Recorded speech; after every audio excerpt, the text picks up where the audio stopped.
প্রায় প্রতি বছর এই সময়টাতে মানে মে জুন মাসে বিভিন্ন শহরে কেরিয়ার ফেয়ার হয় বা এডুকেশন ফেয়ার হয়। এটা মূলত হয় 12th পাস করার পরে যারা ডিফারেন্ট কোর্সে ভর্তি হতে চায় তাদের জন্য। অনেক স্কুল থেকে প্রচুর ছেলেমেয়েরা এই ফেয়ারগুলোতে যায় বা আমরাও যায়। আমি একটা সাজেশন দেব, সেইটা দেওয়ার জন্যে কিন্তু এই ভিডিওটা করছি। দেখুন, ছেলে মেয়েদের নিজেদের potential strength, aptitude, high interest এগুলো না জেনে বা একটা রাফ কেরিয়ার প্ল্যানিং না করে এই কেরিয়ার ফেয়ারগুলোতে গেলে কিন্তু ইনফ্লুয়েন্সড হওয়ার চান্স অনেক বেশি থাকে।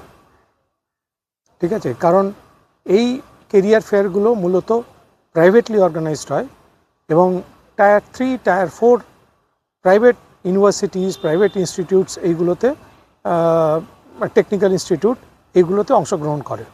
ঠিক আছে, ওখানে গেলে পরে বিভিন্ন কোর্স সম্বন্ধে, বিভিন্ন ইনস্টিটিউট সম্বন্ধে ডেফিনেটলি জানা যায় এবং তারা অনেক সময় অনেকভাবে বলবে যে এই কোর্সটা করলে তোমাদের ভালো হবে, এই কোর্সটা এই পার্টিকুলার স্টুডেন্টদের জন্য উপযোগী, এটা করলে প্রায় 100% প্লেসমেন্ট হবে, ওকে, ইত্যাদি ইত্যাদি। তারা বিভিন্ন ব্রোশিওর্স দেখাবে, কলেজের, ইনস্টিটিউটের বিশাল বড় ল্যাব, বিশাল বড় ক্যান্টিন, বিশাল বড় ক্লাসরুম, অনেক কিছু দেখাবে। আমি কাউকে না করব না যে ওখানে যাবেন না বা যেও না। ঠিক আছে, ডেফিনেটলি যাও, কারণ অনেক ইনফরমেশন পাবে, অনেক ইনস্টিটিউট সম্বন্ধে, অনেক কোর্স সম্বন্ধে ইনফরমেশনস ওখানে পাবে। কিন্তু নিজের স্ট্রেংথ অ্যান্ড অ্যাপটিটিউড এটা যাচাই না করে গেলে পরে আবার বলছি ওখানে ইনফ্লুয়েন্সড হয়ে যাওয়ার সম্ভাবনা কিন্তু বেশি থাকে।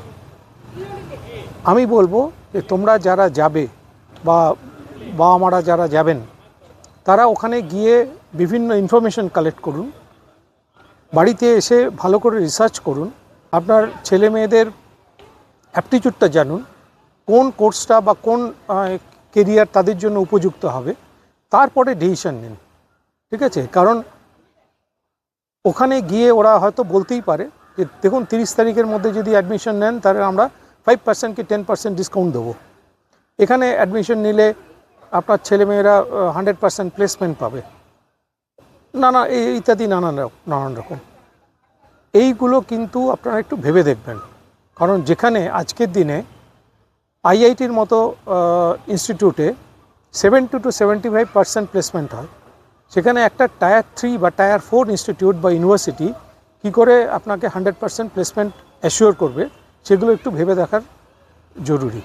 সেই জন্য আমি বলবো ডেফিনেটলি ইনফরমেশন নেওয়ার জন্য, ইনফরমেশন কালেক্ট করার জন্য ওই সমস্ত ফেয়ারগুলোতে যাবেন, কিন্তু ডিসিশনটা, কেরিয়ার প্ল্যানিংটা আপনাদেরই করতে হবে, মানে স্টুডেন্টদেরই করতে হবে। আগে কেরিয়ার প্ল্যানিং বা কেরিয়ার অ্যাসেসমেন্ট করিয়ে নিন, তারপরে এই কেরিয়ার ফেয়ারে গিয়ে বিভিন্ন ইনফরমেশনস নিয়ে যেটা আপনাদের কাছে সঠিক মনে হবে সেই ইনফরমেশন নিন। আমি আবার বলছি যে career is not by chance, it's by choice, by inform choice. সেই ইনফরমেশনটা গ্যাদার করাটা কিন্তু ভীষণভাবে জরুরি, কিন্তু ইনফ্লুয়েন্সড হওয়া নয়। গিয়ে ইনফ্লুয়েন্সড হয়ে চলে এলাম এবং বাড়িতে বা 2-3 জন স্টুডেন্ট একসঙ্গে মিলে ভাবলাম যে আমরা এই কোর্সটা করি একসঙ্গে, তা কিন্তু একদম ভুল হয়ে যাবে। কারণ প্রত্যেকটা লোকের অ্যাপটিটিউড আলাদা, তার ইন্টারেস্টও আলাদা। অনেক সময় ছেলেমেয়েরা বোঝাতে পারে না, সেই জন্যই কেরিয়ার অ্যাসেসমেন্টটা ভীষণভাবে জরুরি। তারপরে আপনারা যে কোনো ইনস্টিটিউটে খোঁজ নিন, কেরিয়ার ফেয়ারে যান, অনেক ইনফরমেশন গ্যাদার করুন, কোনো অসুবিধা নেই।